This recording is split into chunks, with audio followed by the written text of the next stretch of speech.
Donc, bonjour à tous. Nous allons maintenant faire l'exo 2 du TD 3, pour lequel nous avons un microscope à force atomique qui permet de mesurer les propriétés des forces de type élastique de biomolécules, protéines, ADN.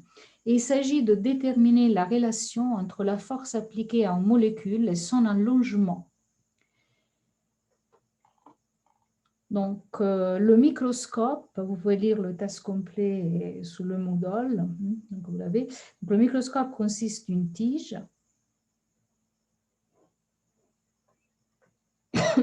dont la déformation permet de contrôler la force exercée sur la molécule à laquelle elle est attachée. Et la position de la pointe de la tige permet de déterminer l'allongement de la molécule sur laquelle on tire. Donc, normalement, vous ne pouvez pas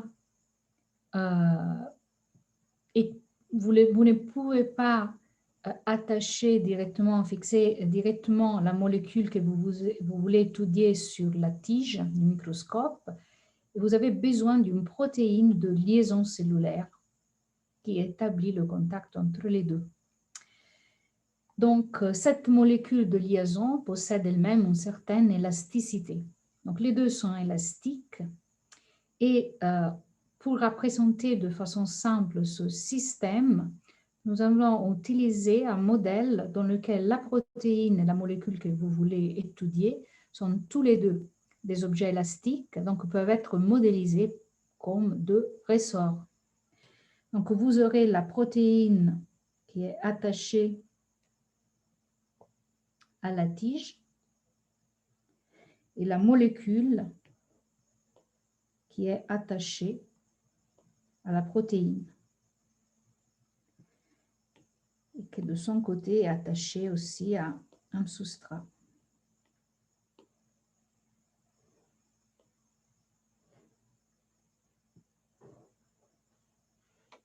Nous appelons F la force de la tige et K1 est le coefficient d'élasticité de la molécule qui a rapport à une longueur L1, 0. Là, c'est la molécule qui a une longueur L1, 0 et un coefficient d'élasticité K1. Et pour la protéine, vous aurez un coefficient d'élasticité K2 différent de K1, une longueur L de 0 à repos qui est aussi différente de LA1. Donc, question A. Désignez les forces dans chaque ressort et sous le substrat. Donc, le substrat est là. Donc, quelles sont les forces? Je vais faire un zoom de la figure à côté. Donc, vous avez, pardon, je vais faire le substrat et un axe des Y. C'est un problème à une dimension. Donc, vous avez la tige, le premier ressort, le deuxième ressort. Et là, vous avez le substrat. Donc, la tige exerce une force. Donc, elle va tirer sur la protéine. Donc, F de la tige, elle tire sur la protéine. F de la tige T sur la protéine. Donc, c'est mon F initial qui est donc égal à F. Pour la troisième loi de Newton, la protéine va exercer une force égale en amplitude, mais en direction opposée, F, de la protéine sur la tige. Donc, cette force égale et contraire à F tige sur la protéine. Donc, F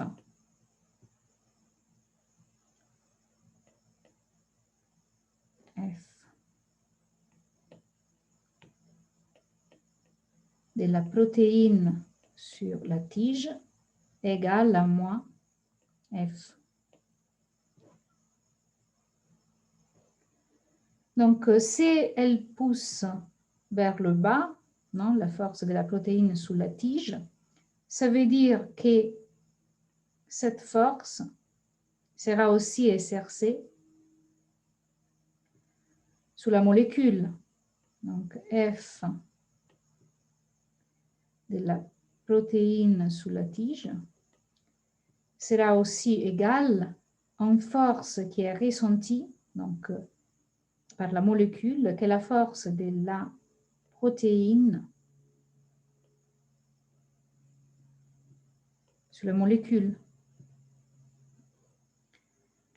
Donc, la molécule, de son côté, ce sera une force égale et contraire vers la protéine. Donc, vous aurez une F molécule sous la protéine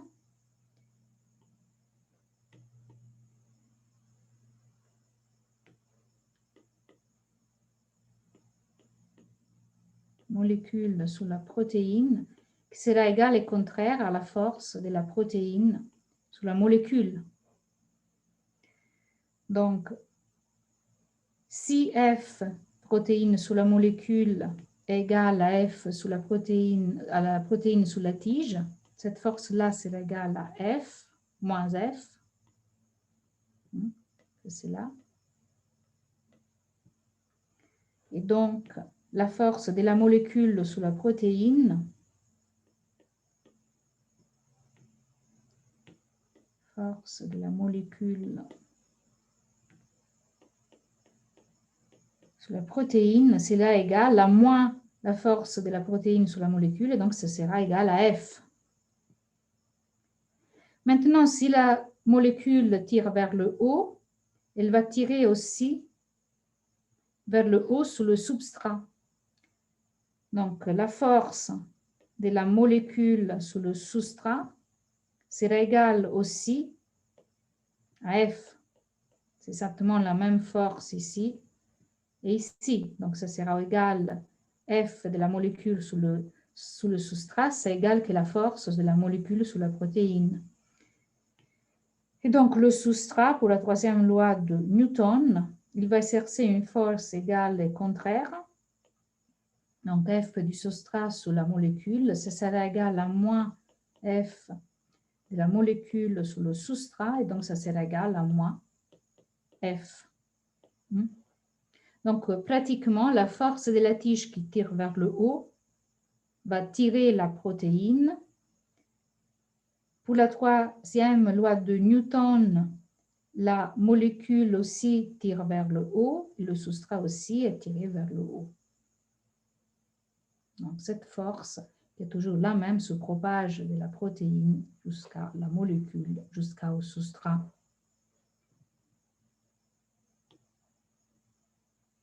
Effacer.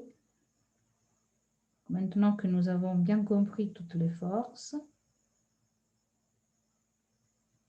nous savons que la protéine et la molécule sont tirées les deux vers le haut avec une force F par la tige. Cette force est cette force F vers le haut qui tire. Donc, maintenant, la question suivante, B.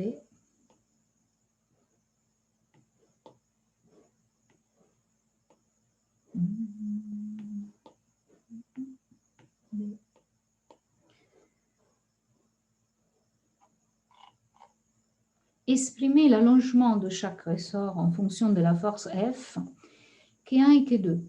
en notant L1 et le L2 les longueurs respectives de deux ressorts sous l'effet de la force de traction.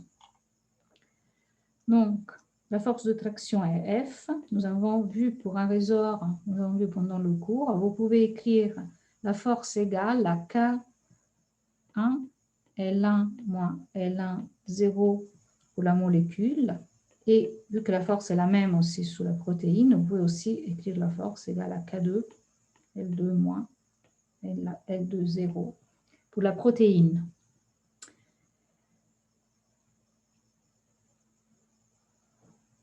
Les deux sont selon Y, c'est un problème en une seule direction, donc selon Y.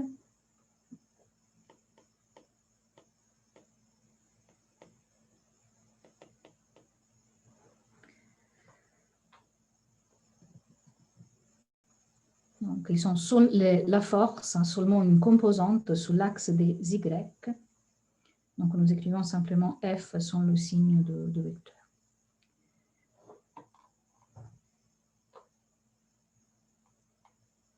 Donc là, c'est l'allongement de chaque ressort. Et après, la deuxième partie de la question vous demande d'exprimer la raideur inconnue K1 en fonction de l'allongement L1 moins L1 0 de la molécule. Donc K1 peut être exprimé comme F sur L1 moins L1 0.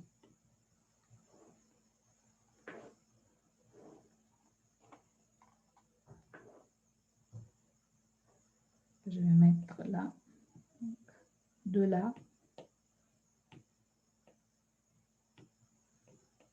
K1 égale à F sur L1 moins L1 0. Maintenant, la question C.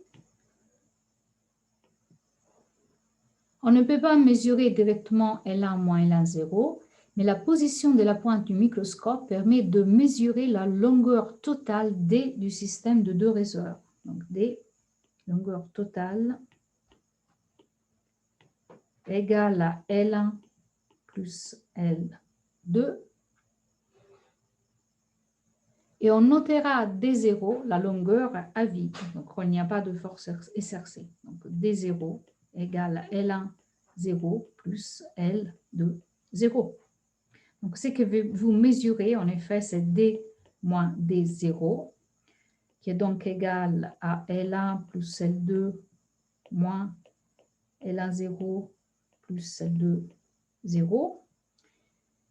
Et on vous demande dans quelle limite des paramètres peut-on considérer que l'allongement total est dominé par l'allongement de la molécule étudiée. Donc, nous avons deux parties ici que nous pouvons réécrire,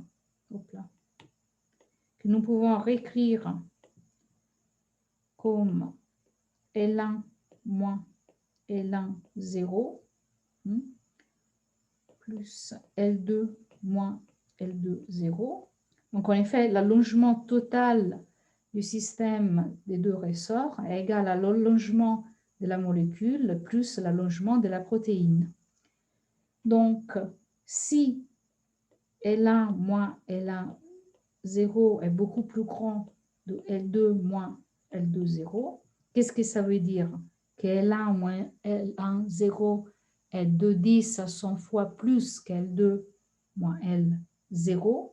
Dans ce cas-là, rappelez-vous du verre du TD1, D moins D0 sera égal à L1 moins L1 0, parce que nous pouvons négliger le deuxième terme dans cette expression.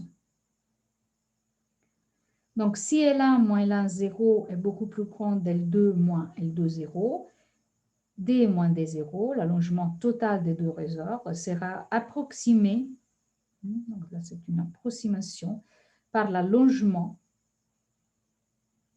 de la molécule. Donc, quand vous mesurez D moins D0, vous mesurez pratiquement l'allongement de la molécule que vous êtes en train d'étudier. Donc, en effet, l'allongement de la molécule est approximé par l'allongement du système total du ressort.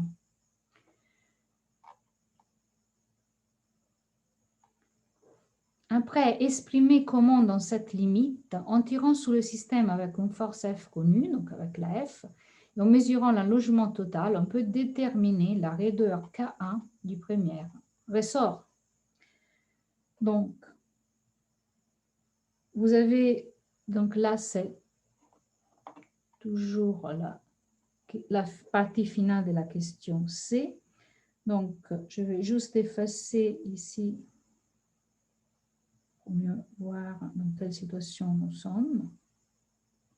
Donc, dans cette limite, donc si D moins D0 est plus ou moins égal à L1 moins L0, dans cette approximation, vous savez que K1 égale à F sur L1 moins L1, 0. Donc, vous pouvez réécrire K1 égale à F sur D moins D0. En utilisant cette approximation ici. Donc, en mesurant D moins D0, l'allongement total du système, et en connaissant la force exercée par la tige, vous pouvez déduire K1, la raideur de la molécule.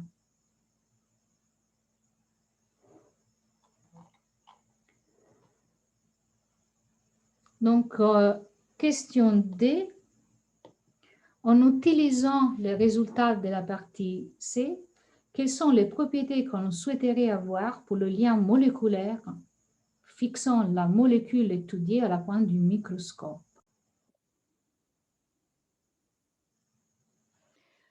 En effet, pour avoir D moins D0 approximativement égal à L1 moins L01, nous avons vu que L1 moins L01 doit être beaucoup plus grand que L2 moins L02. Mais vous pouvez réécrire L1 moins L01 et L2 moins L02 en fonction de leur coefficient. Donc, nous avons vu que F égale à K1 L1 moins L01 et que F est aussi égal à K2 L2 moins L02.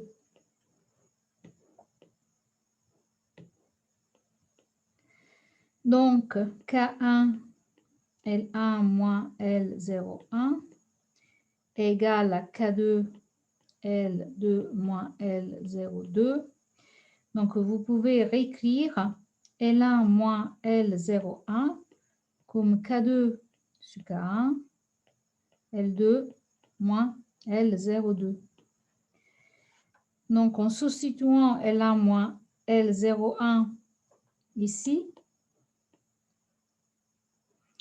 vous avez K2 moins divisé par K1 fois L2 moins L02 doit être plus grand de L2 moins L02.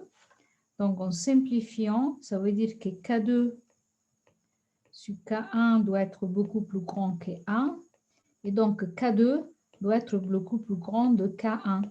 Que ça veut dire que la protéine doit être beaucoup plus rigide de la molécule.